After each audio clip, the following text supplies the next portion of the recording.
दोस्तों, यह कहानी उस समय की है जब जातिवाद अपने चरम पर था। हिंदू धर्म के चार प्रमुख वर्गों क्षत्रिय, ब्राह्मण, वैश्य व चमार में चमार जात के लोगों को ही सबसे निम्न जाति होने का दर्जा प्राप्त था एवं उन्हें अछूत माना जाता था। अछूत की समस्या इस कदर सबके दिलो दिमाग पर हावी था कि चमार जात के लोगों को सार्वजनिक स्थानों से पानी भरने या पानी पीने का भी अधिकार नहीं था, चाहे भले ही वह पानी के अभाव में मर ही क्यों न जाएं। जिस तालाब में चमार जात के लोग नहा लेते थे तो वह पूरा तालाब ही अछूत समझा जाता था और गलती से भी ऐसे कृत्य के लिए उन्हें ब्राह्मण पंडितों द्वारा असहनीय दंड भी दिया जाता था, क्योंकि इस छुआछूत की बीमारी से सबसे ज़्यादा ग्रसित ब्राह्मण पंडित ही थे। यह कहानी भी उसी दौर की है और यह कहानी है एक अछूत कन्या और पंडित जी की। तो चलिए कहानी को शुरू करते हैं। बहुत समय पहले की बात है। भारत के उत्तर पूर्व में हमीरपुर नाम का एक गांव हुआ करता था।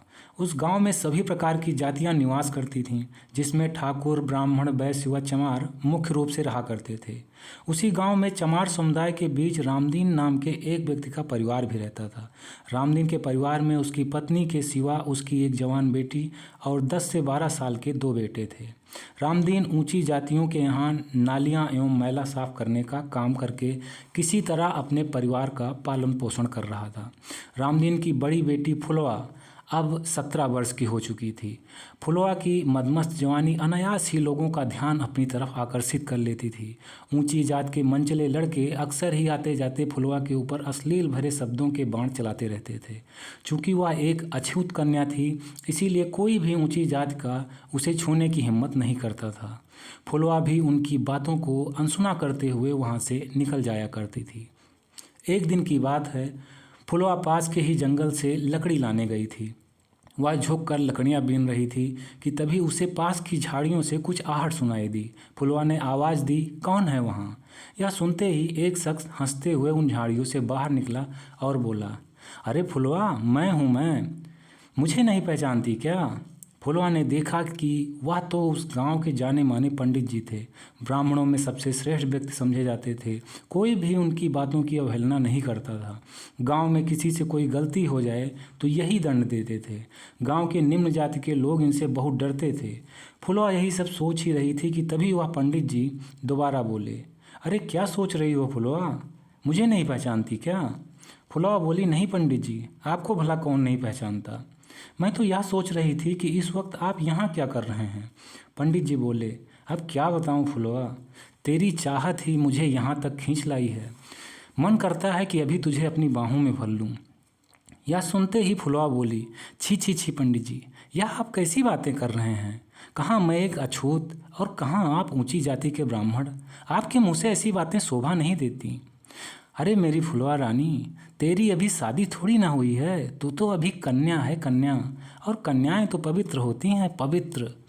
पंडित जी की ऐसी बातें सुनते ही फुलवा कुछ साल पहले ही घटित हुई एक घटना में खो जाती है। आज से लगभग 6 साल पहले जब यही फुलवा 11 साल की छोटी बच्ची थी, तो एक दिन गर्मी की दोपहरी में अपने दोनों छोटे भाइयों के साथ खेलते खेलते गांव के तालाब के पास पहुंच गई। उस तालाब में कई बच्चे नहा रहे थे।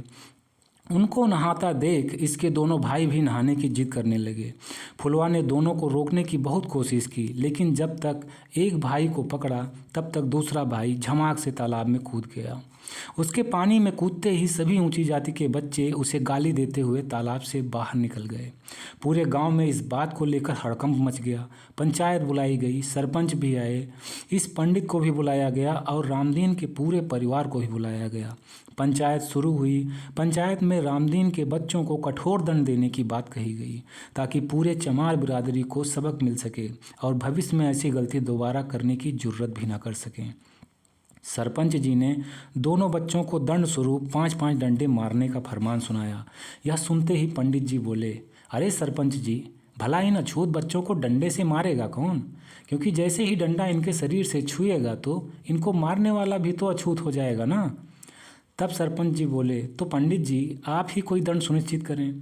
तो पंडित जी बोले, पहली बात तो ये कि दंड इन दोनों बच्चों के साथ फुलवा को भी देना होगा, क्योंकि वह भी इसमें बराबर की ही भागीदार है।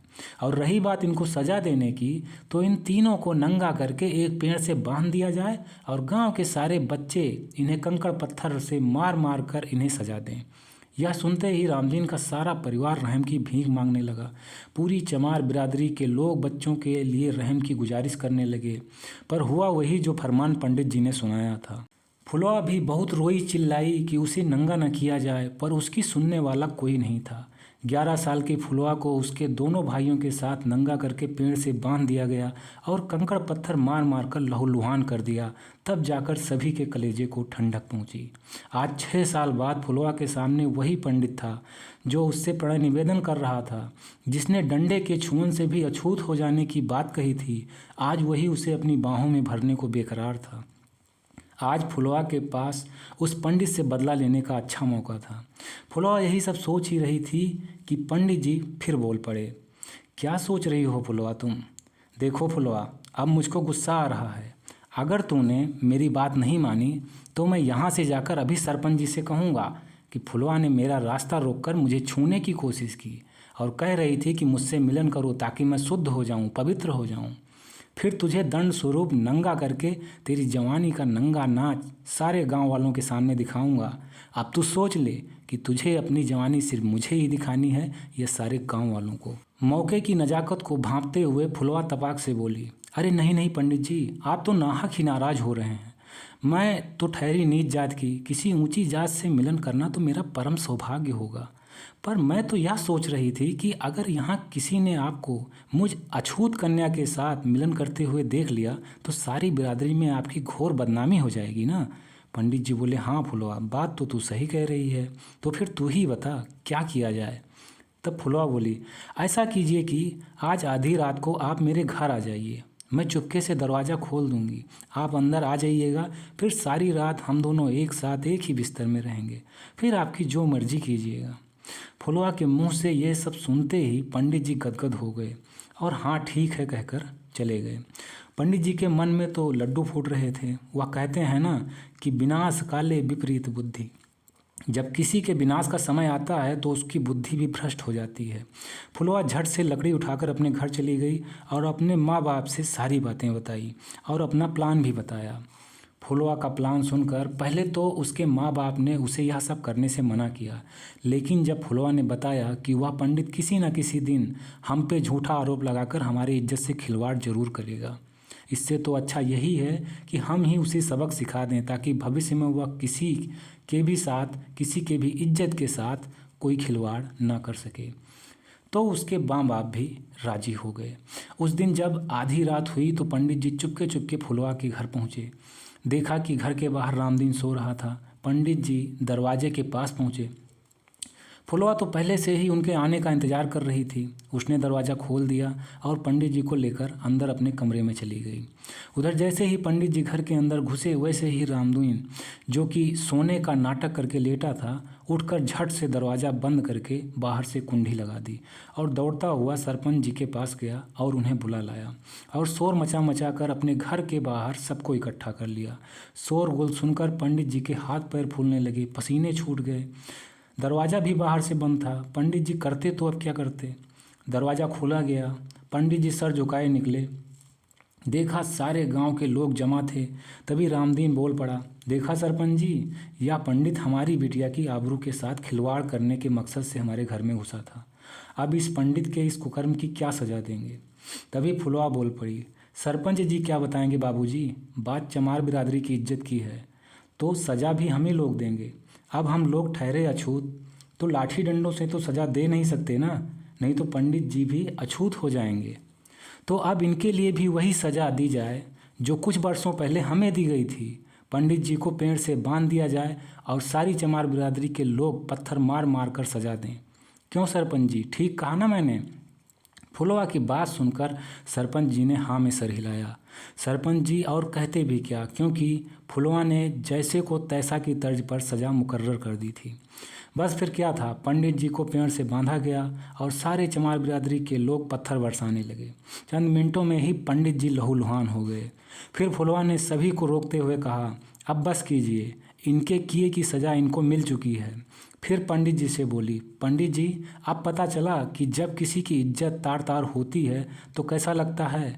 पंडित जी, शरीर पर लगा जख्म तो कुछ दिनों में भर जाता है, पर किसी की इज्जत पर लगा दाग और किसी के मन में लगा घाव ना तो कभी छूटता है और ना ही कभी भरता है।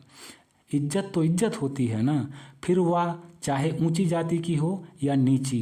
हमें नीची जात होने का दर्जा आप ही लोगों ने तो दिया है ना, तो क्या हमारी कोई इज्जत ही नहीं है। मेरी एक बात सभी बिरादरी के लोग कान खोलकर सुन लें कि हम सभी लड़कियां, सभी स्त्रियां नारी शक्ति हैं और हम नारियों को आप लोग सम्मान की नज़र से देखना और सम्मान देना सीखिए, तभी आप भी सम्मान के हकदार होंगे। यह सुनते ही सभी लोग तालियां बजाने लगे। पूरी चमार बिरादरी आज बहुत खुश थी और सबसे ज़्यादा खुश फुलवा थी, जिसने सभी लोगों को आज आईना दिखा दिया था। ओके फ्रेंड्स, तो हंसते रहिए, मुस्कुराते रहिए, हर दिन कुछ अच्छा सीखते और सिखाते रहिए। मैं मिलता हूँ नेक्स्ट वीडियो में एक नई मोटिवेशनल स्टोरीज़ के साथ। तब तक के लिए take care, wish you all the best, bye bye.